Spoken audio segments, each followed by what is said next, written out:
गोर लगै छी।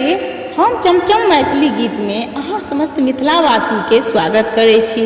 तऽ आइ हम एगो विषहारा के गीत कहै छी जे कि बरसाइत दिन विषहारा गीत हैत। तऽ अहाँ सब हमर ई गीत जरूर सुनब देखब और यदि हमर गीत नीक लागा कनियो तऽ हमर गीत के लाइक जरूर कऽ देबै। जे केओ हमरा चैनल पर नया हैब ओ हमर चैनल के सब्सक्राइब जरूर करब। नामी नामी के बिषहरि लचकती डाँड़ राम चाली भेली पाँचो बहिन तीराहु उत धाम राम चाली भेली पाँचो बहिन तीराहु उत धाम आहू केरा बैसन मैया है बेना के पात राम हमरो बैसाएब मैया है नैहर सासुरारी राम हमरो बसाएब मैया है नैहर सासुरारी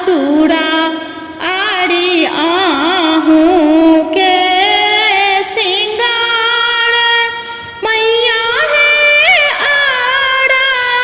अड़हुल फूल राम हमरो सिंगार मैया है सिर के सिंदूर राम हमरो सिंगार मैया है सिर के सिंदूर आहू केरा भोजन मैया है लाबा और दूध राम हमरो आमर राखब जोड़ा दूनू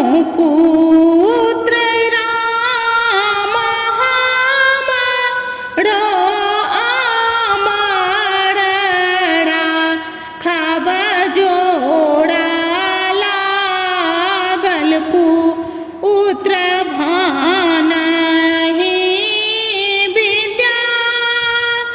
विद्यापति सुनु है महेश राम सब दिन